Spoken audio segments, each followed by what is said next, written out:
ఇంకా ఎలా ఉంది అక్కడ ఇందిందిరములు కూడా ఇందీవరాలు అవుతాయి, పద్మాలు అవుతాయి.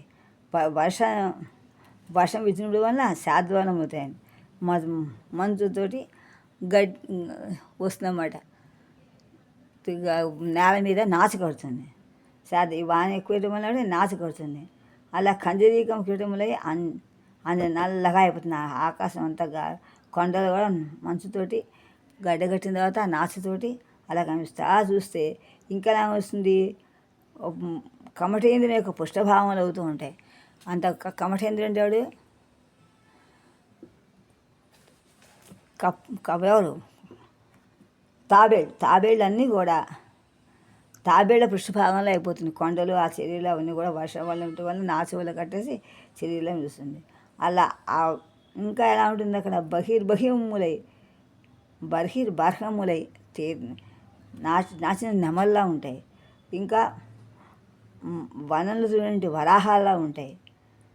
ఇంకా ఆ పంకలో బురదలో ఉన్నటువంటి స్వేచ్ఛగా తిరుగుతున్నట్టుంటాయి. అవన్నీ ఇంద్రనీరల్లా ఉంటాయి. అక్కడ చూడటానికి ఇవన్నీ కూడా ఇంద్రనీరల్లా కనిపిస్తాయి.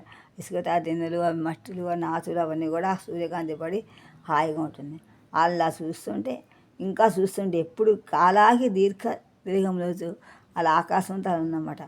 ఇంకెలా ఉంటుంది ఆకాశం, ఇంకెలా ఉంటుంది కృష్ణవేణితో కొంటుంది. కృష్ణవేణి తరంగాలతోటి అందంగా ఉంటూ సముద్రం అంతా కూడా తుంగభంగముగా తుంగభద్ర యొక్క భంగమైనట్లుగా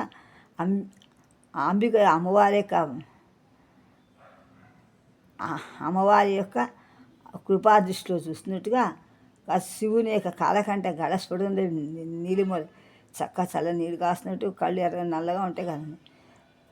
అలా విషయం కూడా కాళికాదే కంఠంలా అలాగా ఇరుడు బ్రహ్మాండమై ఇవన్నీ కూడా బ్రహ్మాండంలా పొగలై నిందే నీలిమలతో ఇవన్నీ ఉండటం వల్ల ఇరులు అంతా కూడా బ్రహ్మాండంలా కనిపించిందంతా. ఎలా ఉందో ఇందిరమ్ములై ఇందీవరమ్ములై వర్షాభిజృంభి సాద్వలములగుచు కంజరీటమ్ములై అంజనాచలములై కమఠేంద్ర పృష్ఠభాగమ్ములగుచు బర్హమ్ములై వరాహమ్ములై పంక నిర్యత్సైరిభములగుచు ఇంద్రనీరమ్ములై ఇనతనూజమ్ములై కాలాహి దీర్ఘరేఖమ్ములగుచు కృష్ణవేణీ తరంగరోచిష్ణు జలధి భంగములు అంబికాపాంగమురుచులు కాలకంఠగళ స్ఫుట నీలిమములు నిండే లోకం పొగలై ఇరులు బ్రహ్మాండం మెల్లా.